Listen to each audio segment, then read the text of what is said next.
Hey, football extremers. Welcome to the show that brings you all things football. I'm your host, Kwabena, and here's my co-host, Nene. Say hi to the world, Nene. Hi, football fans. Welcome to our channel and hope you enjoy the show. Yes, we do. Hope you enjoy the show. Now, we promised you that this was coming.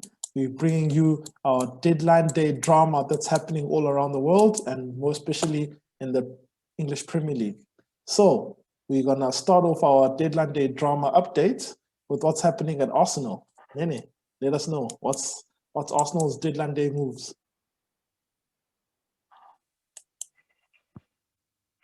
Yeah. Look, Arsenal seems to be quite busy in the market, but not necessarily for incomings, but rather for outgoings. We've got Ainsley Maitland-Niles, who's been struggling to get some game time in the Arsenal side. Obviously, he's a versatile player that can be used in various positions, but he prefers to play in the midfield. And obviously, the Arsenal midfield is a bit crowded at the moment, and he's just fallen down the pecking order. There were quite a few teams interested in him: Leicester, Southampton, West Brom, Newcastle.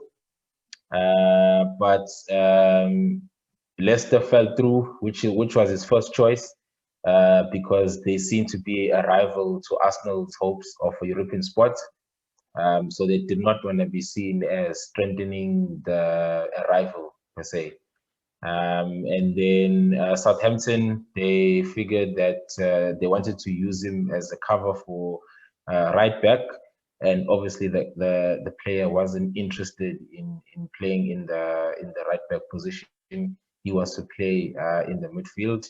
So Newcastle and West Brom were the last two teams standing, and Newcastle seems to have shifted their focus towards Joe Willock. And that's how the West Brom seems to be the team that's winning the race. It's going to be alone until the end of the season. So yeah, as well as the Joe Willock will also be alone until the end of the season. Yeah. Over to you, Quabs. Yeah, now what I don't get is this whole point of strengthening a rival team, so we're not going to give you the player. You don't want the player. He's not playing. So let him go where he will go. If it was a good player that's in your starting lineup and then you're like, okay, I don't want to give a rival my good player, fine. But the dude's not playing. So why should you care which team he goes to? So I don't understand that thought process that you don't want to strengthen a rival team. Yeah, to be perfectly honest, out of all those teams, Southampton and Leicester are the more ideal teams that I would have wanted him to play, because you want the player to be playing regularly, but at the same time, you want him to be playing at a highest level.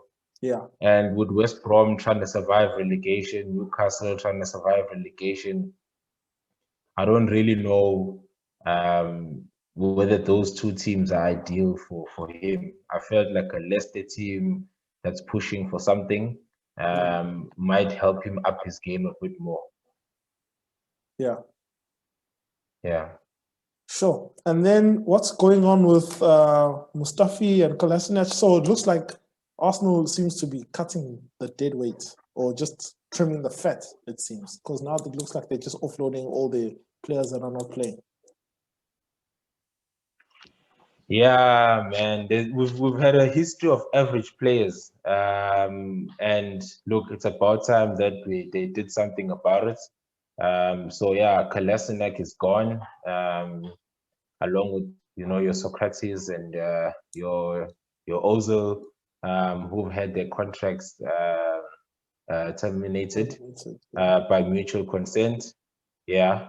So yeah. So now we've got Mustafi, who seemed to be the last of the dead weight, and so he seems to be on his way out to Schalke, which a deal is linked to one player that's moving to Liverpool.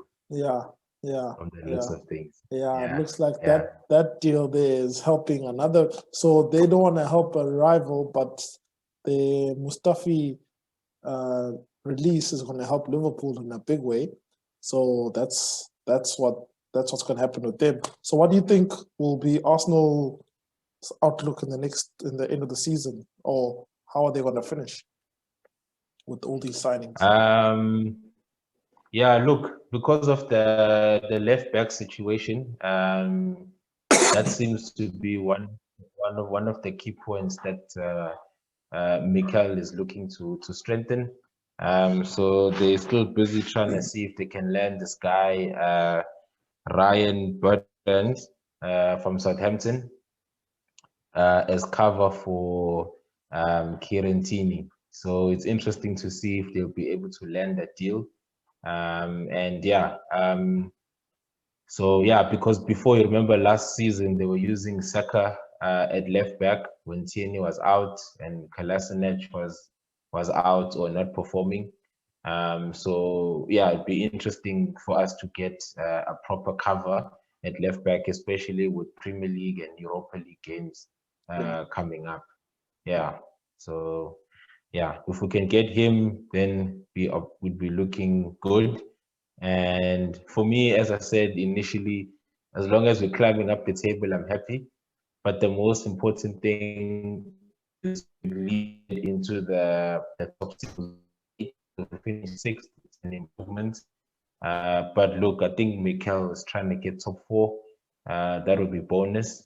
But at the moment, top six would be ideal for us. Okay. Well, how realistic is Yeah. it? What do you think is the best outlook? Look, if I look at these teams that could potentially fall out of the places they're sitting at right now, is your West Ham, Southampton, Everton.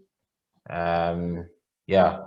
So if those teams have their inconsistencies, and if Arsenal can put together a good run, they're already on a good run. I think about 5 wins and 2 draws, if I'm not mistaken, in the last 7 games, which is quite good. So if they can continue with a similar run and hopefully beat some of the top 6 rivals, I think they can get there into the top 6. Okay. Yeah.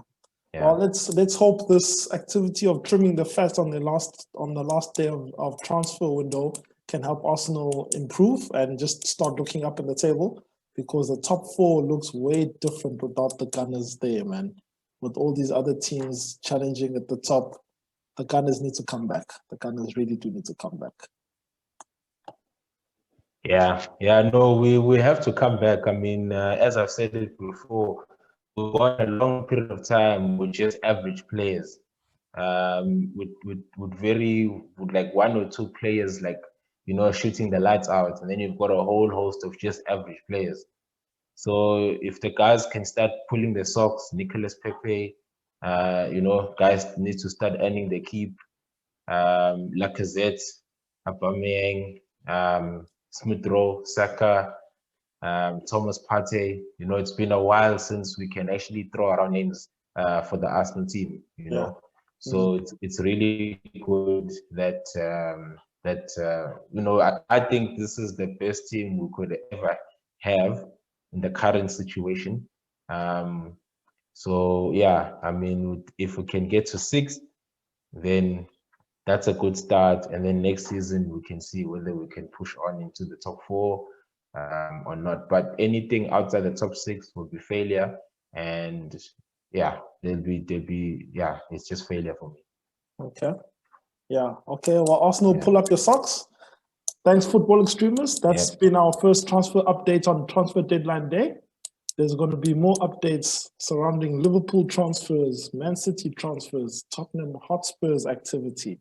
So stay tuned, like our videos, click on that subscribe button to get all the latest notifications, and stay tuned for more Football Extreme transfer updates.